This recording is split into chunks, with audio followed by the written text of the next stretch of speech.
les portes vers la supraconscience. De Jean-Pierre Aulas. Comprendre le supramental. Le supramental opère une réadaptation de la pensée humaine, selon une perception objective de la réalité, afin de préparer l'être humain à une compréhension plus large et plus juste des lois de l'univers, au-delà des limites sensorielles du corps physique. Cette nouvelle forme d'intelligence trouve son origine dans certains plans ou mondes de la réalité que l'être humain n'a pas encore expérimenté en pure conscience, c'est-à-dire dans le cadre d'une conscience continue entre le plan matériel et les plans plus subtils du monde qui appartiennent à l'énergie sans forme, mais identifiables à travers ce que nous devons pour l'instant appeler les fluides de la forme. Toute forme est composée de fluides, c'est-à-dire de courants d'énergie plus ou moins stables, selon leur degré de proximité ou d'éloignement de l'énergie absolue. C'est à partir de cette énergie absolue que l'être humain pourra enfin comprendre les lois de la matière, du temps, de l'espace et du mouvement dans le temps. Tant que l'être humain était soumis à sa propre pensée subjective, il lui était impossible de formuler des aspects de la réalité non soumis à l'observation de ses propres sens, de sorte que toute accumulation d'informations ne servait qu'à créer en lui une mémoire relativement fixe de la réalité matérielle.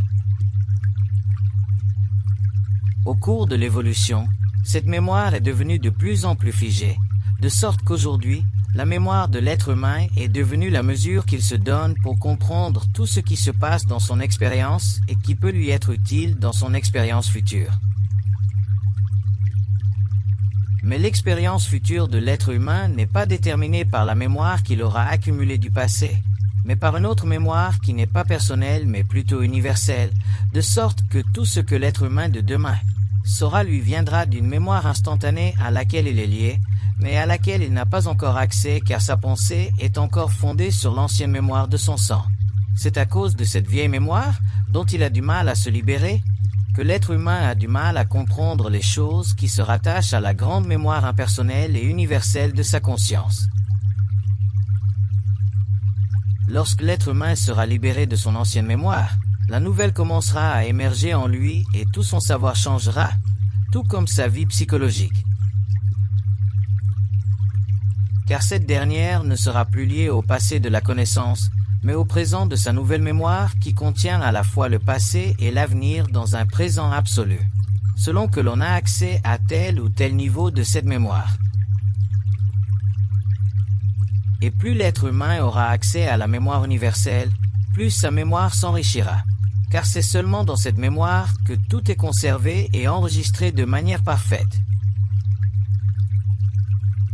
La nouvelle vie intelligente de ceux qui seront touchés par le supramental se déterminera de plus en plus avec le temps et débouchera sur un niveau de conscience toujours plus élevé, de sorte que ces individus comprendront et verront des choses qui se trouvent au-delà de l'inconscient caché aux yeux des êtres humains. Cette nouvelle intelligence n'a rien à voir avec l'éducation de l'être humain. Quelle que soit la nature de la personnalité, cette intelligence la transpercera afin d'élever le taux vibratoire de la conscience humaine et de lui restituer ses attributs naturels dont elle a été privée en raison de son évolution dans la matière. Cette intelligence, en pénétrant de plus en plus dans la conscience de l'être humain, éveillera en lui une résonance vibratoire qui servira à l'imprégner d'une connaissance non soumise à l'approbation ou à la désapprobation de l'intelligence subjective. Ceux qui grandiront peu à peu dans cette intelligence découvriront des choses qu'ils pourront mesurer sans la raison. L'augmentation de l'énergie de cette forme d'intelligence permettra aux êtres humains de rechercher ceux avec qui ils pourront parler et communiquer en toute sérénité.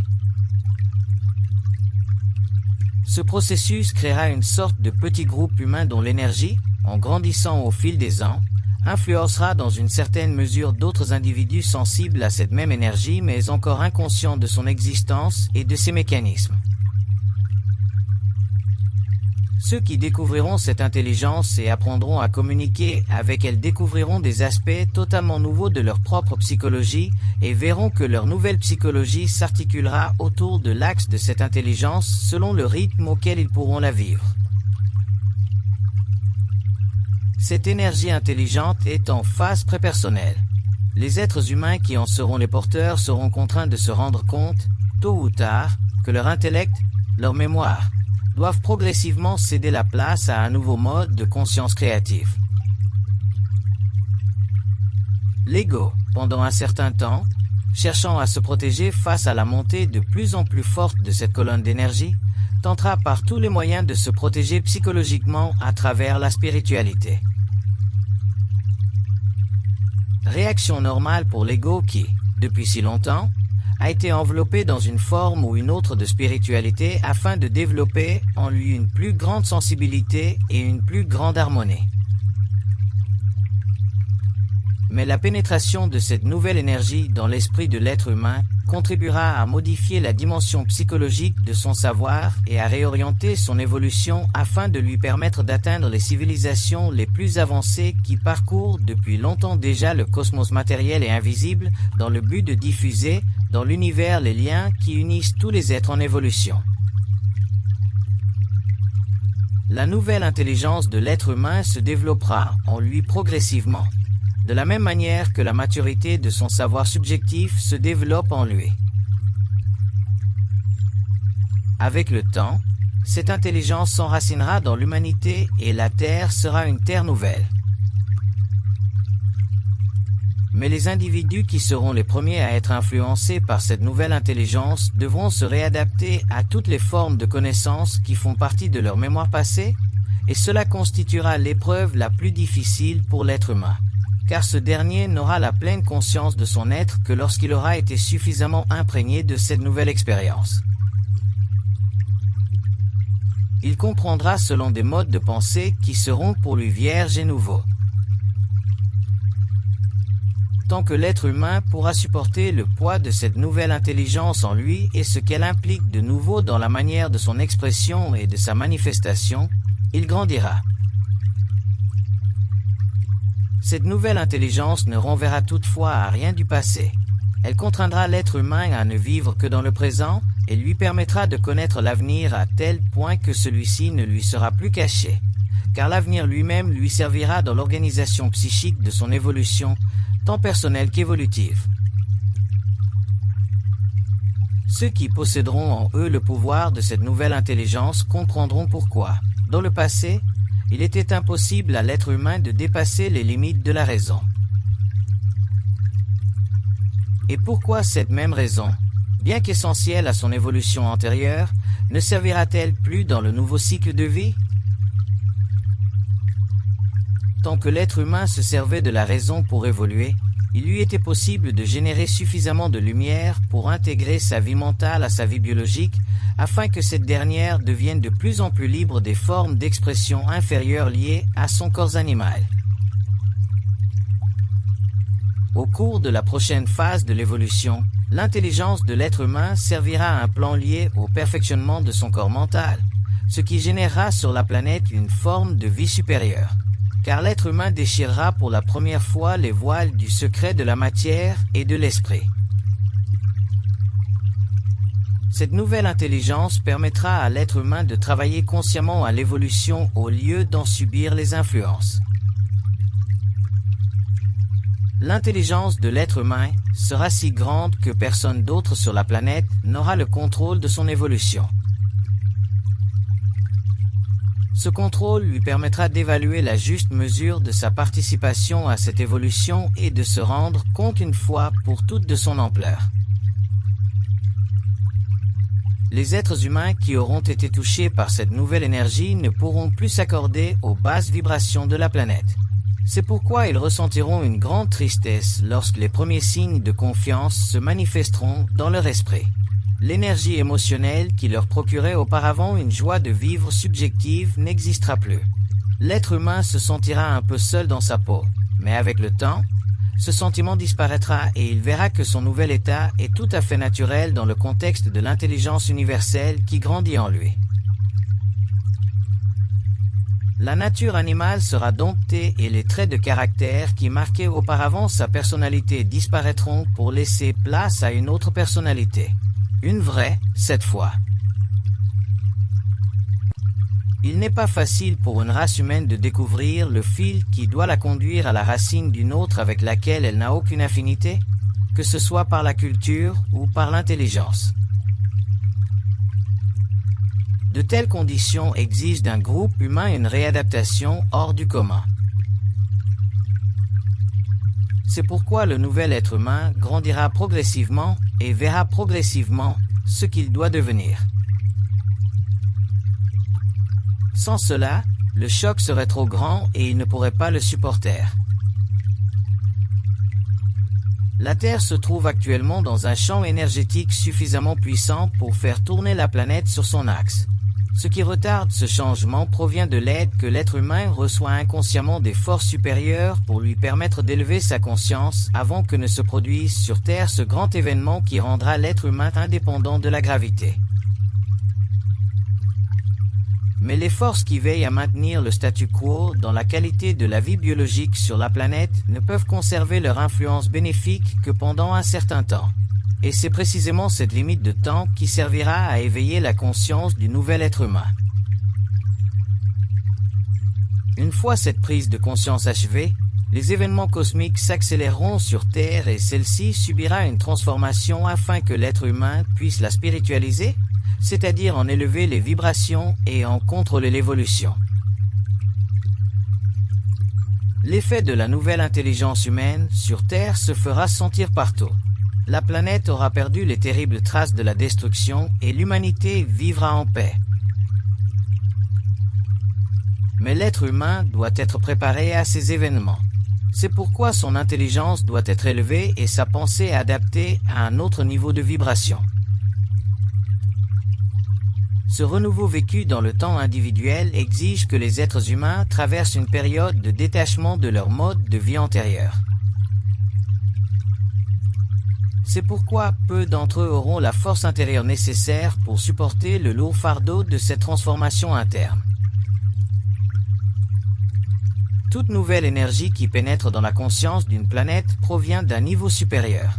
C'est pourquoi de nombreux hommes ne pourront pas attendre la fin du cycle et devront mourir, car la mort les libérera des épreuves qui leur sont insupportables, puisqu'ils n'auront pas la compréhension et le pouvoir que conférera la nouvelle intelligence.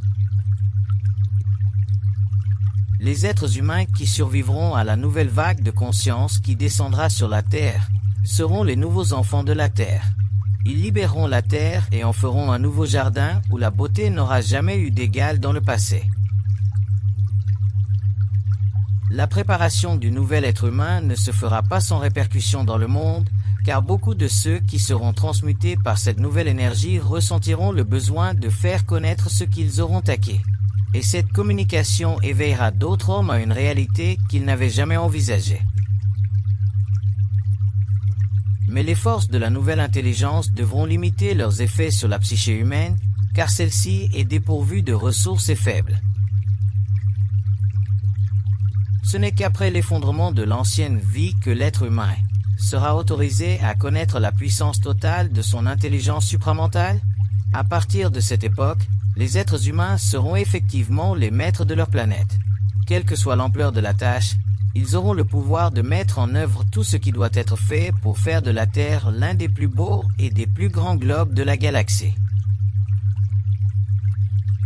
L'intelligence de ces hommes nouveaux leur permettra de communiquer d'égal à égal avec d'autres hommes venus d'ailleurs pour aider l'être humain de la Terre à construire le nouveau monde.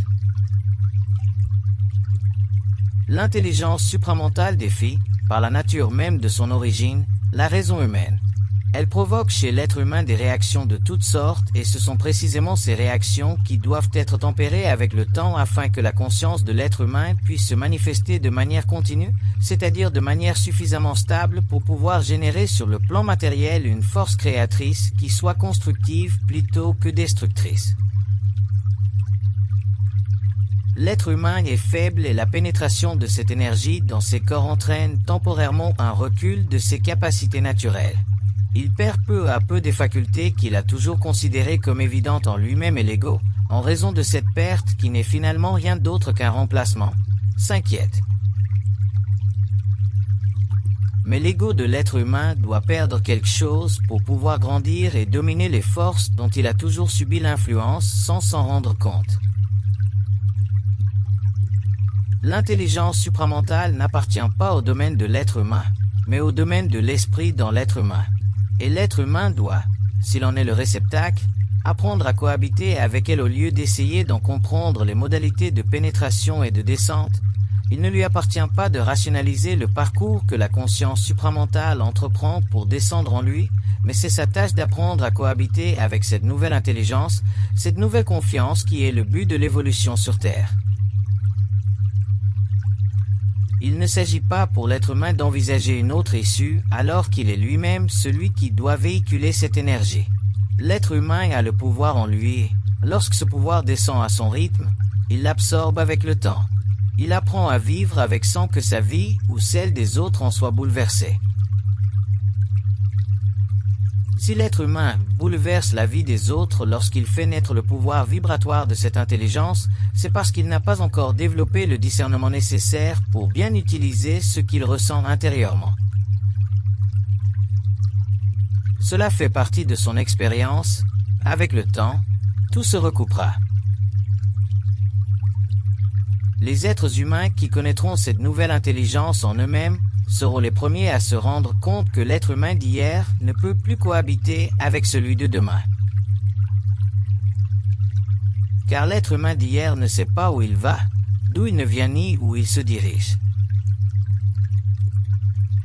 Alors, il n'y a plus de dialogue et les portes qui étaient autrefois ouvertes entre les deux se ferment progressivement afin que le nouvel être humain puisse suivre son chemin et apprendre à dialoguer avec ceux qui vont dans la même direction que lui. Car c'est au cours de ce parcours qu'ils apprendront à voir le lien qui les unit et à en comprendre les dimensions. C'est ainsi qu'ils apprendront à reconnaître ceux qui possèdent en eux un peu plus de réalité que les autres.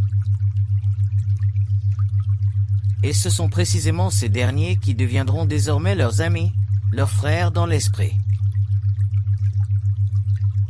L'intelligence supramentale appartient entièrement au royaume de l'esprit qui veille sur l'être humain et lui donne la force nécessaire pour bien vivre sa vie et la rendre féconde.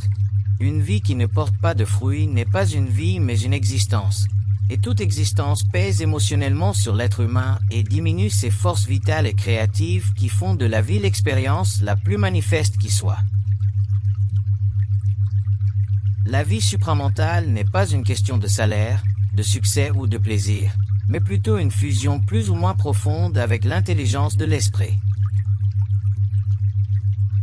Tout le reste n'est que le support matériel de cette expérience et ne sert qu'à rendre cette expérience de plus en plus agréable, car l'être humain utilise de plus en plus le support matériel pour faire progresser sur le plan physique les forces de l'intelligence créative que vous appelez les forces de la lumière.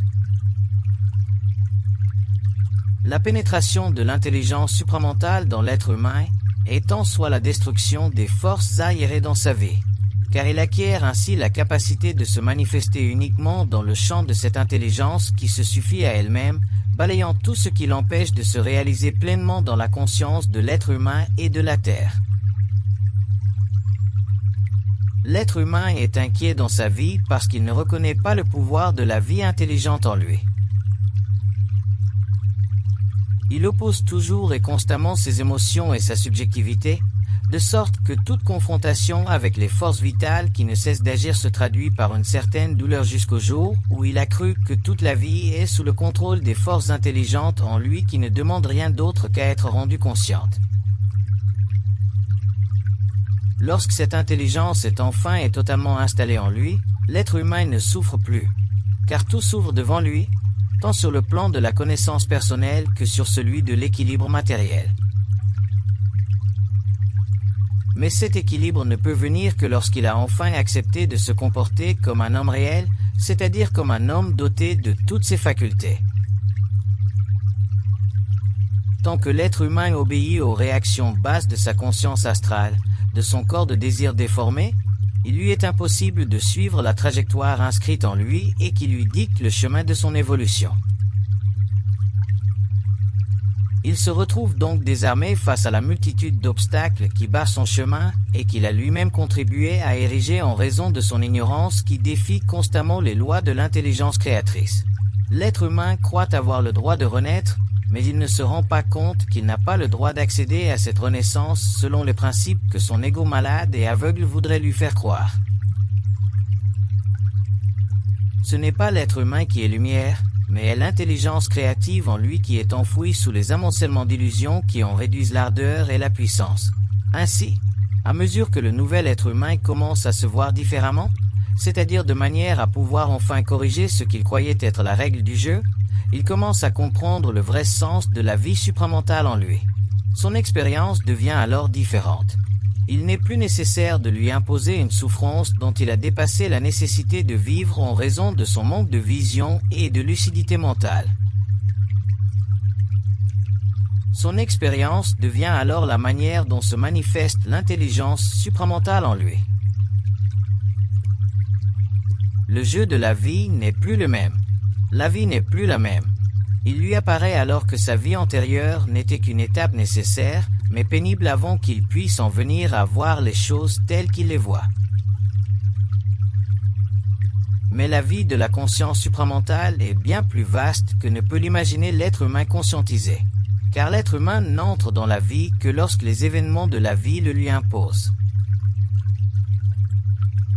Par conséquent, la vie supramentale est un mouvement vers l'avenir et ce mouvement ne se mesure pas en fonction des désirs de l'être humain ou des appétits de son ego spirituel.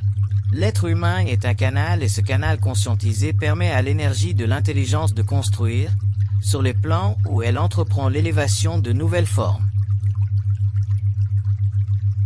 La première prise de conscience de l'être humain qui s'éveille à la conscience repose sur le principe de la non-réflexion. Plus l'être humain s'éveille à la conscience, moins il peut refléter sa propre personnalité dans le miroir de son expérience. Car la perte de mémoire est une condition qui empêche l'ego de revenir sur le passé de l'action pour le contempler et se le rapporter à lui-même. L'intelligence supramentale est vie et l'ego n'a aucun pouvoir sur elle. Elle le domine de toutes parts. C'est pourquoi son premier contact avec l'être humain est difficile et pénible pour l'ego. Car ce dernier veut jouer le jeu de la vie selon les règles de sa propre compréhension. Le supramental chez l'être humain est une condition absolue de la relation de son esprit avec l'esprit universel. Et c'est à partir de cette relation que nous découvrons une unité totale lorsque l'ego a été dompté, c'est-à-dire lorsqu'il a été transformé. La transformation de l'ego est une œuvre dont l'ego est incapable de saisir l'importance, car la lumière est trop grande pour sa vue affaiblie. Mais l'ego est soutenu dans sa douleur, car la vie soutient toujours ceux avec qui elle doit travailler afin que l'évolution puisse se poursuivre sur les plans où elle pénètre.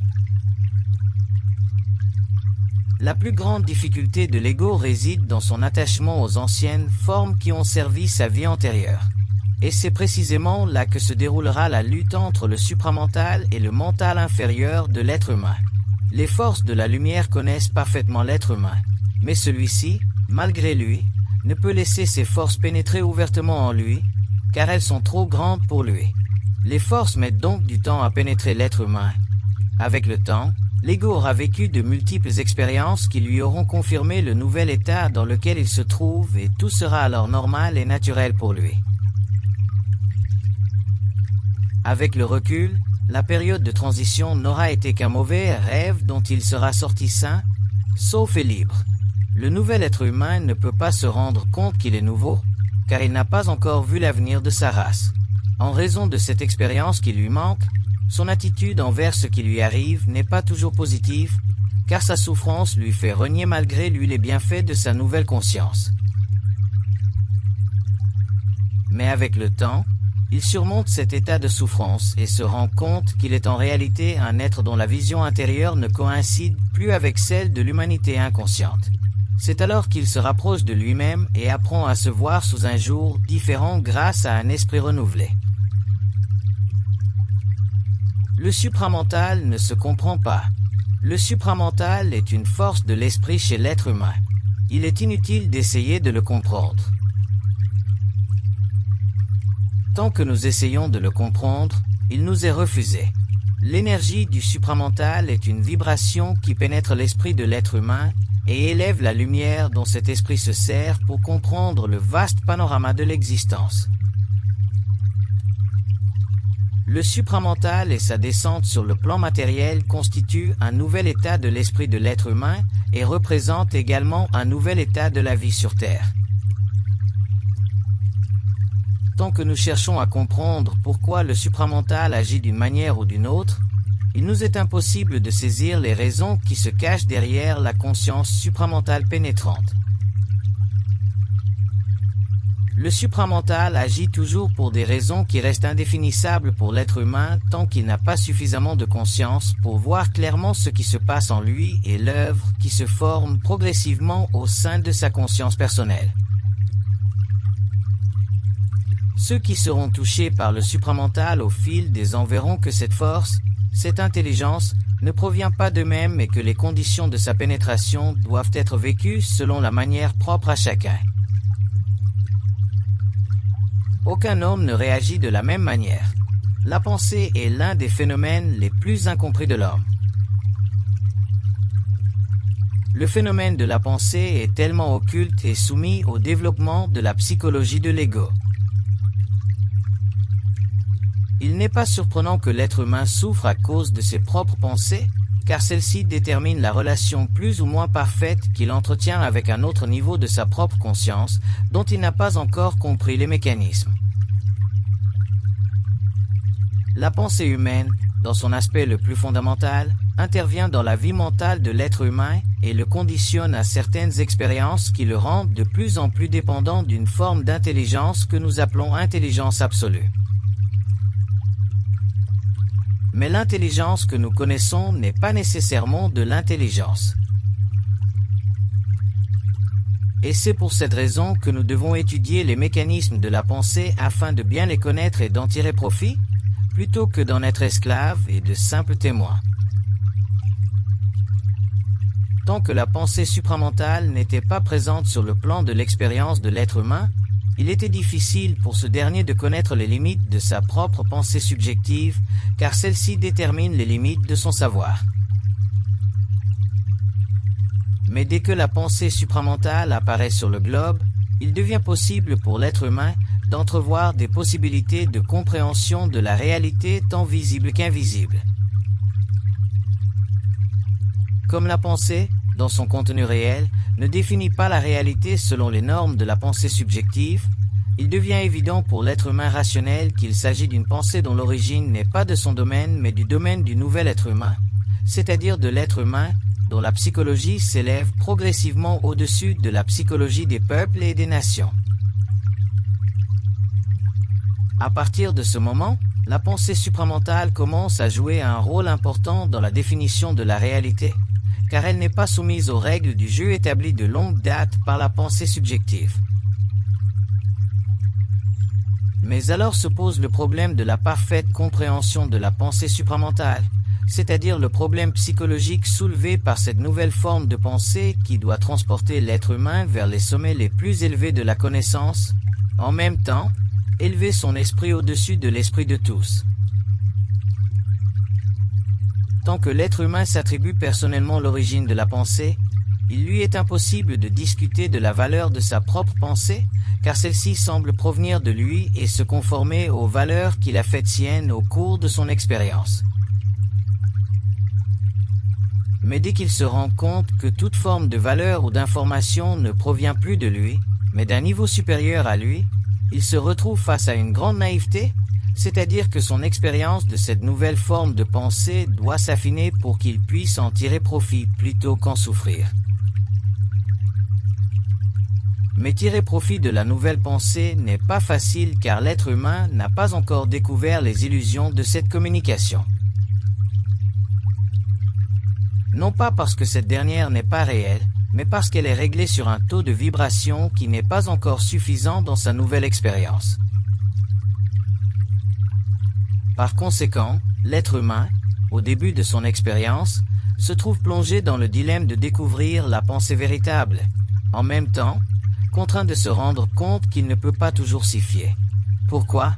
Tout simplement parce que la pensée supramentale n'évoque pas chez l'être humain la même résonance que la pensée subjective. C'est-à-dire qu'elle guide le néophyte de manière mystérieuse plutôt que de le guider de manière logique, comme nous, les hommes, nous nous y attendons sur le plan matériel. Mais c'est précisément cette qualité de la pensée supramentale qu'il faut apprendre à développer, car c'est là que se cache son pouvoir d'instruction pour l'être humain. Tant que le nouvel être humain ne voit pas ou n'a pas compris la différence entre la pensée supramentale et la pensée communicative du monde des esprits, il se trouve dans une impasse significative quant au développement de la capacité de générer sur le plan humain une puissance suffisante par sa propre pensée, de sorte que la pensée devienne un outil de travail plutôt qu'un simple outil de langage et de communication.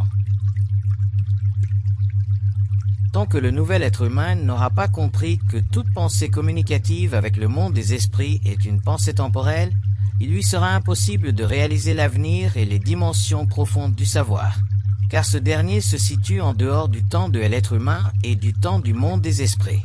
Le nouvel être humain doit franchir une nouvelle étape dans la compréhension du phénomène de la pensée, celle de la maturité de la pensée. Alors que la pensée a toujours servi à guider l'être humain à l'aveuglette, le moment est venu qu'elle conduise l'être humain à la compréhension des systèmes et des mystères qui se cachent derrière le système. Mais l'être humain porte en lui une peur fondamentale, une peur qui a été engendrée par la pensée subjective et la pensée spirituelle. C'est la peur de la connaissance, car bien que l'être humain désire ardemment la connaissance, il craint que celle-ci ne lui enlève ce qu'il possède déjà. C'est pourquoi, sur le globe, nous retrouvons une force dans la pensée supramentale qui permet de détruire toutes les formes de pensée imaginables afin de limiter l'influence de ses propres pensées et d'aider l'être humain à supporter le poids du vide, c'est-à-dire le poids de la connaissance. Lorsque cette pensée atteint ceux à qui elle est destinée, elle permet de réajuster le taux vibratoire de leur pensée et de remplacer ce qu'ils désirent dans le monde de la pensée par ce qui est présent en eux à une petite échelle de la pensée supramentale. Ceux qui vivront de la pensée supramentale verront grandir en eux une sorte de vide, c'est-à-dire une sorte de désarroi. Car leurs pensées subjectives n'auront plus, avec le temps, le pouvoir de leur fournir l'énergie nécessaire pour générer dans leur vie le sens du réel. Ces hommes connaîtront alors le début de cette grande solitude qui conduit l'être humain vers le centre de lui-même. Mais toute solitude de l'être humain face à son esprit intérieur n'est plus une solitude, mais une relation de plus en plus étroite que l'être humain ne connaît pas encore sous tous ses aspects. Le fait que l'être humain en apprenne toujours davantage sur lui-même est une expérience nouvelle dont l'ego n'a pas encore pleinement saisi le sens. Mais cette nouvelle façon de voir les choses par lui-même remplit peu à peu son esprit, de sorte qu'avec le temps, son esprit n'est plus déconnecté de sa réalité intérieure, mais s'élève de plus en plus pour pouvoir élargir son champ de vision. Lorsque son champ de vision coïncide avec celui d'un autre être, il prend alors conscience de la grande joie qui est en lui, car il n'est désormais plus seul sur le plan de l'être humain. Un autre, en dehors de lui, connaît les mêmes choses de l'esprit. L'être humain se trouve alors dans la conscience universelle de son intelligence supramentale. Et c'est à partir de ce moment cher de son expérience qu'il se rend compte que le supramental est le commencement et la fin de son esprit. L'être humain qui connaît ces paroles est un être comblé, car il n'a plus à chercher dans le monde les raisons de son esprit, puisque l'esprit en lui peut les lui expliquer hors de l'espace-temps. Ceux qui vivront dans le doux mental devront déterminer les conditions de leur existence selon les lois de l'esprit en haut, et à partir de ces conditions, ils progresseront vers la grande époque où tous ceux qui devront se reconnaîtront. Car rien en eux ne pourra empêcher cette reconnaissance. Tant que l'être humain suivait les dictats de son ego, il ne pouvait agir envers les autres que dans la mesure où ces derniers lui apportaient quelque chose. Mais dans le cas de la conscience supramentale, L'être humain est dépourvu de désirs égocentriques et ne s'attache à lui-même que dans la mesure où il peut comprendre la dimension de l'intelligence qui les amène à se rencontrer pour travailler avec eux tant sur le plan matériel que sur d'autres plans subtils. Mais dans le cas où la conscience supramentale unit deux êtres, ceux-ci ne peuvent plus se séparer car la vie a déjà pénétré l'esprit des deux. Et c'est de cette même vie qu'ils doivent vivre car ils appartiennent à la même race qui lui donne naissance sur le plan matériel. Déjà, ces deux êtres ne sont plus deux, mais un. Avec le temps, la perfection de l'unité de conscience sera connue et l'on dira de ces deux êtres qu'ils sont de la même race, c'est-à-dire du même esprit.